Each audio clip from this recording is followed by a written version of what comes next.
আজকে আপনি ছাড় নাই, আপনি আমারে বলেন আপনারা 427 জন লোক নাকি মারা গেছে জুলাই আন্দোলনে। হ্যাঁ, আপনাদের আমি তো সেটা চ্যালেঞ্জ করি, মারা গেছে। হ্যাঁ, তো মইনুল হোসেন রোড দিয়ে যখন খালেদা জিয়ারে বাইর করে দেয়, একটা লোক তো মারা যায় নাই, মারা যায় না। আমি বলি ওই দিন এত লোক রাস্তায়, এটা কি বলে, এটা কি কোনো প্রতিবাদ করেন নাই, আমি নিজে আমরা ওই আমার স্পষ্ট মনে আছে যে এই দিন বেগম খালেদা জিয়াকে বাসা থেকে উচ্ছেদ করে আমরা প্রায় 2-3 হাজার লোক আমরা ওই যে জাহাঙ্গীর গেটে আমরা অবস্থান করেছিলাম। আর্মি এসে বলছে এখানে কেউ থাকতে পারবে না। কোন জাহাঙ্গীর গেটে? এই আমরা ভিডিও ফুটেজ দেখছি নাকি?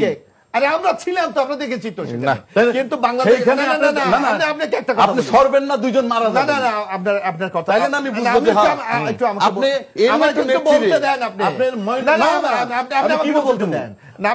আমি তো আপনার বিরুদ্ধে বলতেছি না। আপনি যদি শেখ হাসিনার মতো কথা না বলেন, না, আমার এখানে হবে না। আমার এটা আপসীন নেত্রী যে নাকি বাংলাদেশের সামনে আমি বলি এখন তার জন্য আপনারা করতে পারেন না, দেশের জন্য কি করবেন? জেনে কথা দেশবাসী সবাই বলে ছাত্রদের কেউ নাই, কিচ্ছু নাই, আগা নাই, মাথা নাই, কিচ্ছু নাই, আনরেজিস্টার্ড না একাকি ছাত্ররা করেছে, করে নাই, আমি তা বলতেছি না। ওই সময় আপনারা মিললে গিয়ে 427 জন লোক মরে যাইতে পারলেন। আর আপনাকে নেত্রী যে মাথার তাজ যে আপনাকে মর্যাদা দিচ্ছে বাংলাদেশের রাজনৈতিক, আপনার কি অস্তিত্ব থাকতো? আমি একটা কথা বলি, বেগম খালেদা জিয়া বাংলাদেশের তার জন্য জীবন দেন নাই এখানে।